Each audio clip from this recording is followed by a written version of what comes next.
അതായത് ഫോർവേഡ് ആയിട്ട് ഇങ്ങനെ വരുന്നു. അതിന് ബി പഴയതുപോലെ ഇതുവരെ റിവേഴ്സ്. എയിൽ തുടങ്ങി വലത്തോട് തിരിഞ്ഞ് ബി വരെ സ്ട്രെയിറ്റ് ആയിട്ട് പോവുക. ആ ബിയിൽ നിന്ന് റിവേഴ്സ് എടുത്ത് വന്നിട്ട് സിയിലേക്ക് വരും. അതിന്റെ ഇടയിൽ കൂടെയാണ് അല്ലേ? ഇതിന്റെ ഇടയിൽ കൂടെ കയറി അങ്ങനെ സിയിലേക്ക് വരിക. അവിടെ നേരെ ഡിയിലേക്ക്, സിയിൽ നിന്ന് നേരെ സ്ട്രെയിറ്റ് ഡിയിലേക്ക് വരുന്നു. അവിടെ നേരെ റിവേഴ്സ് സിയിലേക്ക് വരും. റിവേഴ്സ് സിയിലേക്ക് വരുന്നു. അവിടെ നിന്ന് എഫിലേക്ക് പോകും. എഫിലേക്ക് പോയി സിക്സ് ആകാണ്. അവിടെ ഇങ്ങനെ കയറി ജി വഴി എച്ചിലെത്തുന്നു.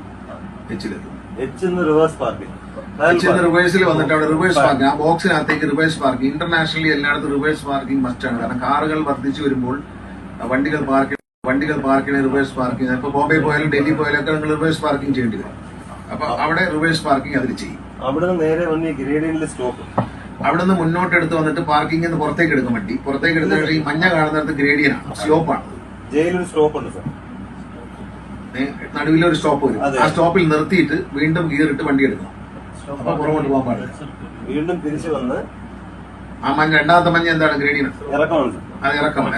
അവിടെ നിന്ന് മുകളിൽ ടോപ്പിൽ വന്നിട്ട് ആ കയറ്റത്തിൽ നിർത്തും. പിന്നെ ഇറങ്ങി വന്ന് ഇങ്ങോട്ട് പോയിട്ട് റിവേഴ്സിൽ കൊണ്ടുവന്ന് എയിൽ തന്നെ നിർത്തും. ആദ്യം കാണുമ്പോൾ ഒരു പേടി തോന്നും.